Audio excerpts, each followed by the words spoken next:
A couple years ago, during my first year here, the Pied Gorski Foundation had reached out to us and asked if we would host a concert. And so that was my first opportunity of hearing two artists from this foundation come, and was so excited to learn that at that time the grandson of the person that started the foundation came, and he visited with me and kind of gave me a little background, which you can certainly read about in the program, but said he just loves Montana. And so there just is an excitement for them to come and perform for us. And certainly when you hear these two artists perform and play, you're going to realize this is a real opportunity to hear some folks that you would have to pay top dollar at an opera house, at a theater to be able to hear. And so their goal is to share music, and that's why and also to answer questions and really have this interactive. So that's why you were asked to come as close as possible, so that we can entertain and question and answer. And then after everything is done, we invite you over to our overflow room, which is just behind the sanctuary here, for time for some cookies, dessert. I want to thank those that have put that on. So I'm going to invite Chen Li and Victor Asuncion, and it is yours to entertain and to share your program with us. Thank you. Thank you so much. Would you give them a round of applause?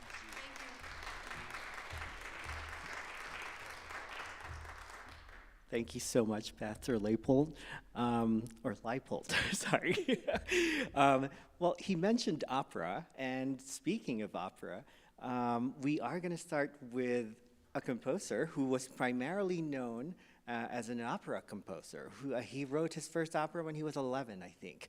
And this is Wolfgang Amadeus Mozart, who was an Austrian prodigy, Wunderkind, and he wrote many types of different genres of pieces, but he was most well known as basically an opera composer. He always thought in linear ways, and it was always melodic. And there was no one else better than him in really painting characters just through his music. So you really experience different characters, different emotions, and you can almost picture an entire scene as we play his music. So I invite you to just close your eyes and enjoy the music. So this is Sonata in F major. Thank you.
believe you have in your program, I'm supposed to play some solo pieces.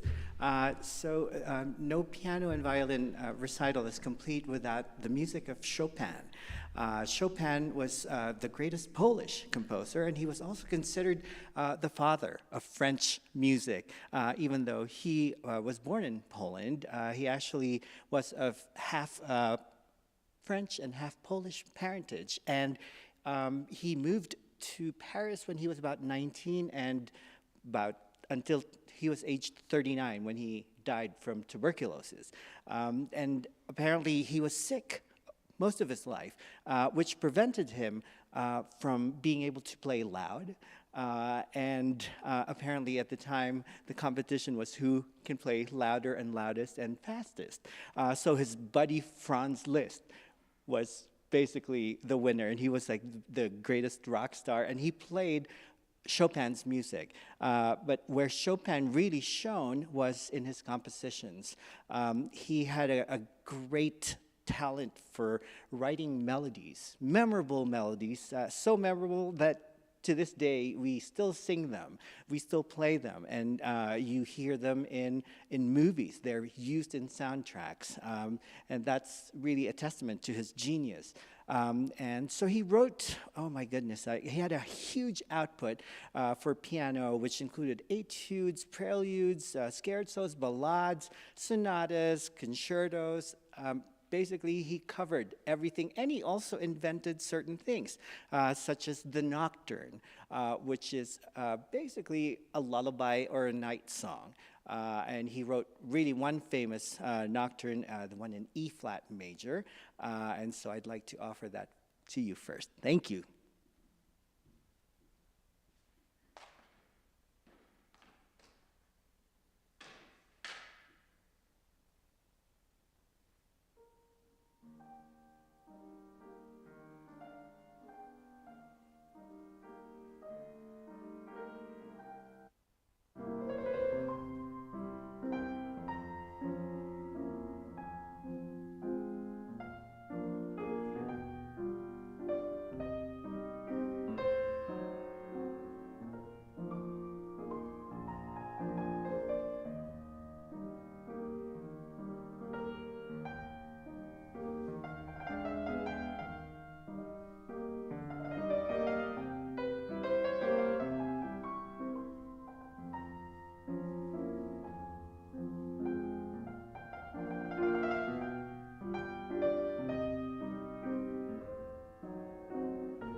So while I wait for Ching to rejoin me, the next piece that we are playing is actually a brand new work for both of us. In fact, the entire program is brand new to us because about a week before the tour began, Ching's original pianist had a burst appendix. And so he called her from the hospital saying, yeah, basically, he's in the hospital, he had an infection, and he can't go anywhere. And so they got in touch with me, and I happened to be free, and so we were set up on a blind date. So we met up in Missoula on Tuesday, had our first 5 concerts later, and today's our 6th, and we have 4 more. This composition is also by Chopin's compatriot. This is Witold Lutosławski. And he's more of a 20th century composer.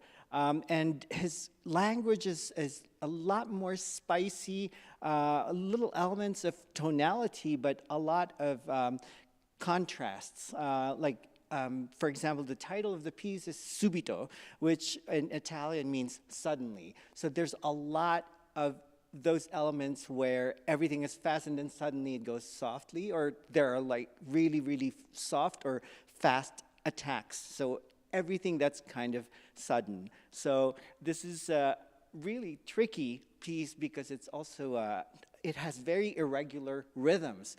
So it's also a mathematical puzzle for me and Ching. So we spent a couple of hours rehearsing this. Enjoy the ride. So we hope you enjoy it. Thank you.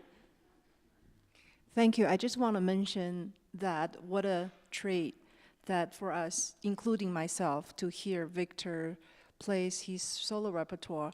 I have to say I've been in the business for 31 years.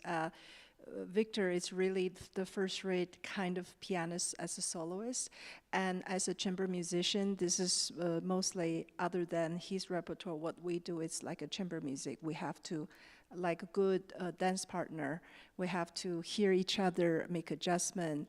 Usually that takes a long marriage to make that work, but somehow it's a miracle that I'm really grateful to our president founder, Evan Drachman, he just texted us, says, Victor, are you available? And this is his spring break, by the way. He runs a couple of organizations as well, and he has his foundation. So he really is a man, is very, very busy. We're just really, I mean that, very lucky to have him. So far, I haven't heard him repeat his solo pieces yet. And it's all by memory. This is 6 concerts. So I'm the lucky one to keep following like a groupie to 3 more concerts. Tomorrow we have 3 more concerts, but he's also my chauffeur as well, so he's in charge of all the driving. So we've been enjoying Montana very much, very different than the city life, big sky and beautiful mountains, so thank you.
that one.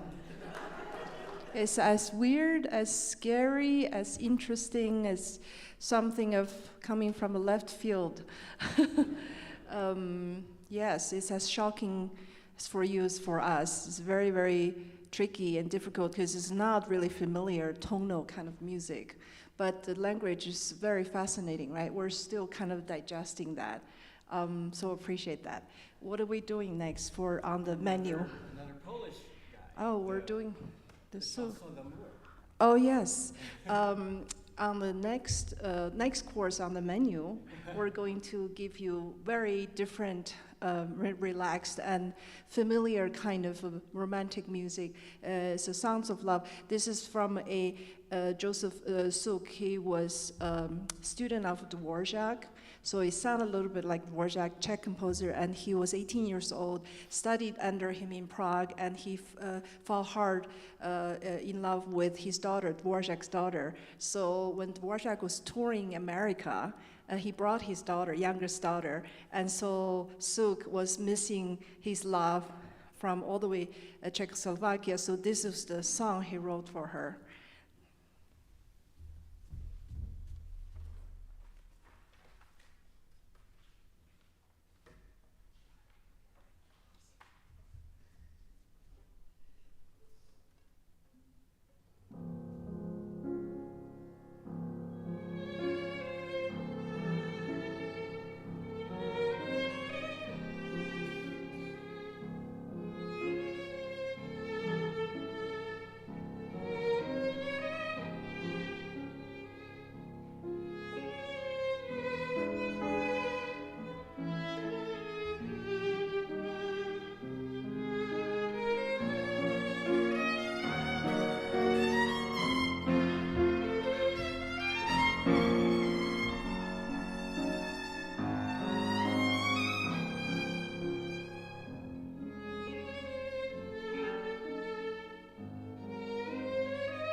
for your information, it was a happy ending. Suk actually married Dvorak's daughter. So the next piece, this program is almost from the beginning to the end. We kind of designed subconsciously or consciously. It's all about silent dances, opera, drama, the theater, and life, real life. So the next one we're going to play for you is Bartok. He wrote Romanian folk dances originally for the piano, and then got so popular, he orchestrated for a orchestra ensemble, and this is transcription on the violin. There are 6 dances.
So we're discussing, we're negotiating here. So as a dessert, we'd like to offer a very, very popular Mexican song that was composed by Manuel Ponce, and it is Estrellita, or My Beautiful Star, and it was transcribed by the great virtuoso violinist Jascha Heifetz. We had brought quite a few desserts, encores, but we ended up, this is Victor's favorite. I have to say, he keep wanting to do this. I'm okay with it.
Thank you for being such an appreciative audience. We can feel your vibe, and it feeds us.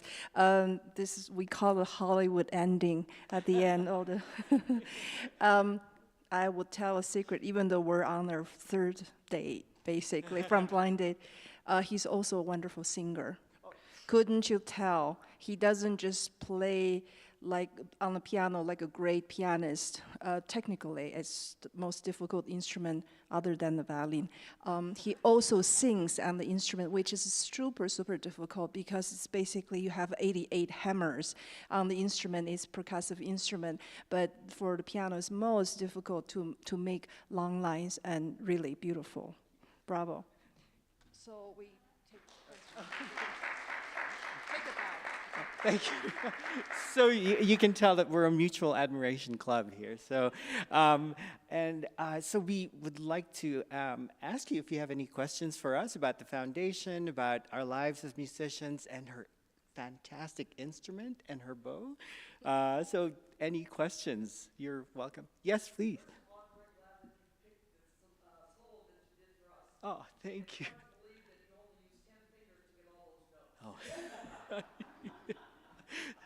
Thank you. Thanks so much. Thank you. Thanks.